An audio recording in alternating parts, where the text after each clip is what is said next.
Olá, pessoal. Semana passada a gente estudou sobre o sistema urinário. Vimos que o sistema urinário ele é responsável por filtrar o sangue do nosso corpo, reaproveitando as partículas vitais, as substâncias vitais das nossas células, e aquilo que não vai servir vai ser eliminado juntamente com o excesso de água, né, que vai formar a urina. E aí vai ser eliminado pelo nosso corpo. E aí, o que acontece quando a água entra no nosso corpo? Até ela se transformar em urina, né? O que nós vamos ver hoje, o assunto da nossa aula, é o que acontece quando a gente toma água. O que acontece quando a dinâmica da água no nosso corpo, né? A água é um componente fundamental no nosso corpo. Ela compõe o sangue, as células e outras estruturas. Ao longo do dia, perdemos água pela transpiração, pela urina e pelas fezes. Essa água perdida precisa ser reposta para que o nosso organismo continue funcionando de forma adequada. Então, a gente perde a maior parte da quantidade de água do nosso corpo pela transpiração, quando a gente soa. Quando alguém está praticando atividade física, ele está perdendo água, né, suando. Pela urina, já que a maior parte da urina ela é formada por água. E também pelas fezes.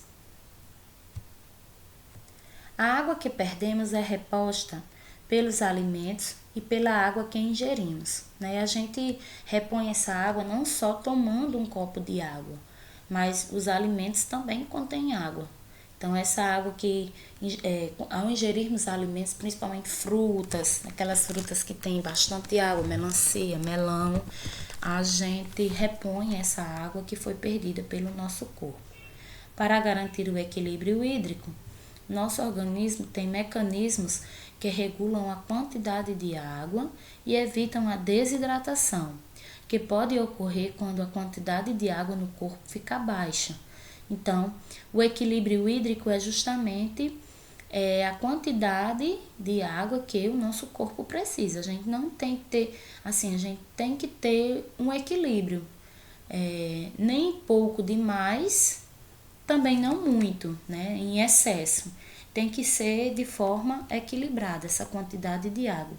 Para quê? Para que o nosso corpo funcione bem, nós tenhamos saúde, né?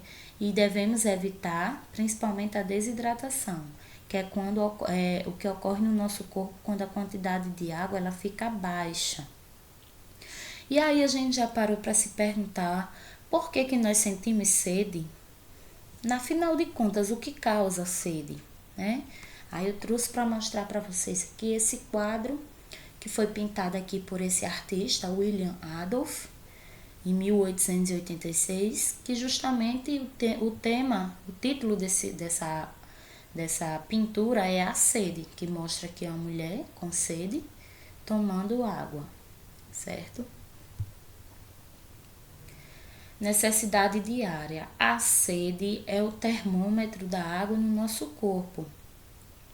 Então, quando a quantidade de água ela está baixa, o nosso corpo entende que precisamos tomar água e aí vem a sede, né? Como é que isso ocorre?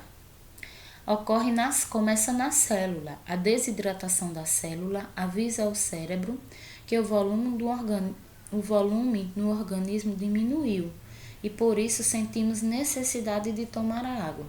Então, as células, quando estão com a quantidade baixa de água, por meio dos nervos, enviam sinais, impulsos nervosos para o cérebro, e aí o cérebro vai entender que nós precisamos tomar água, né?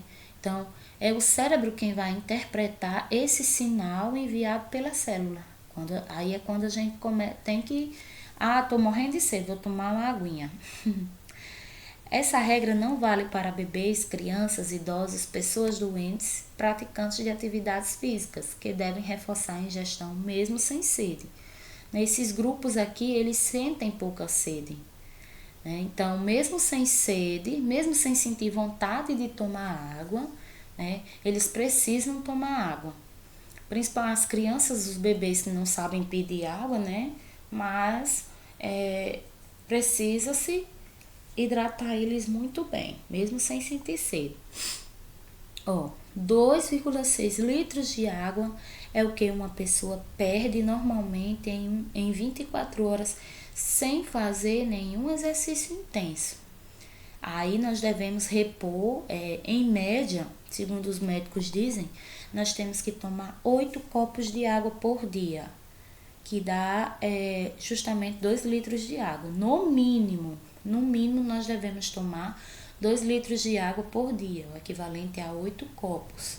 Quanto mais água a gente beber, mais saudável a gente fica. Então, a gente precisa tomar bastante água.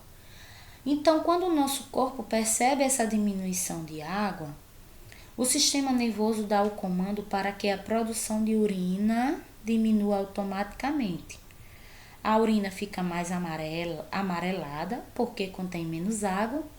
Essa é outra maneira de economizar água e evitar a desidratação. Além de sentirmos sede, por exemplo, se você for para o centro, fica lá mais de 1 hora caminhando, você começa a sentir sede, porque você soa, né?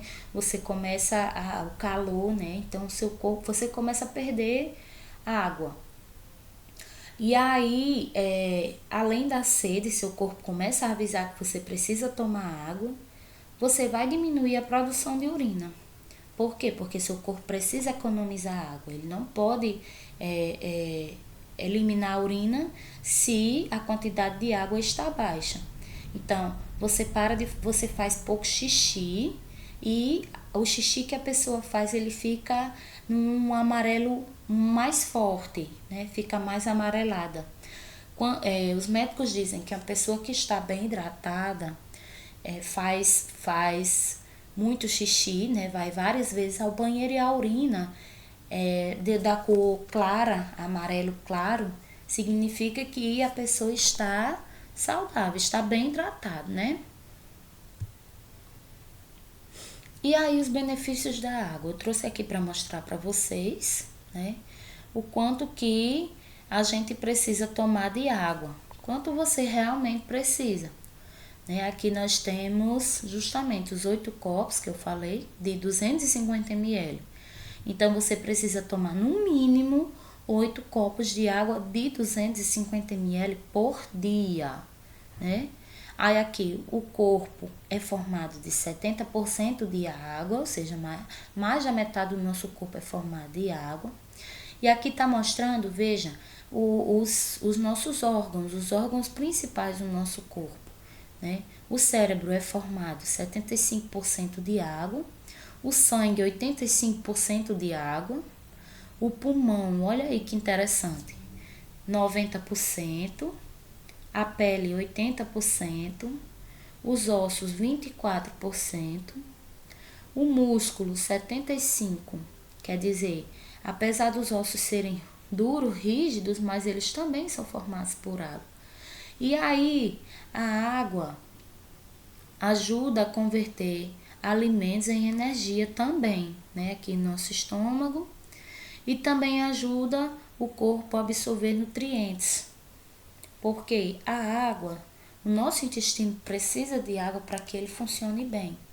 Pessoas que são privadas, que têm dificuldade de fazer cocô, né, de ir ao banheiro, precisam tomar bastante água, além de ingerir alimentos ricos em fibra. Não basta apenas ingerir alimentos ricos em fibra, que ajudam o intestino a funcionar, se não tomar bastante água. Isso aí não vai funcionar, certo? E aí os sinais da desidratação. O que acontece no nosso corpo quando a gente fica desidratado? Conheça alguns sinais que indicam a falta de água no seu organismo. Quando a pessoa está com a quantidade muito baixa, né? Vem aí a sede, né?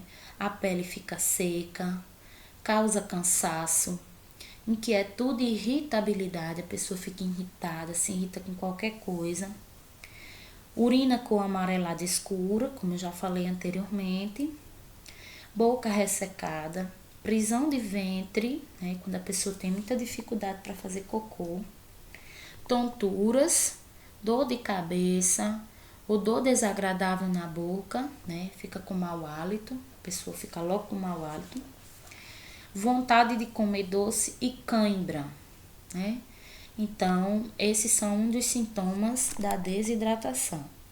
Eu vou ficando por aqui, né? O nosso assunto de hoje foi esse.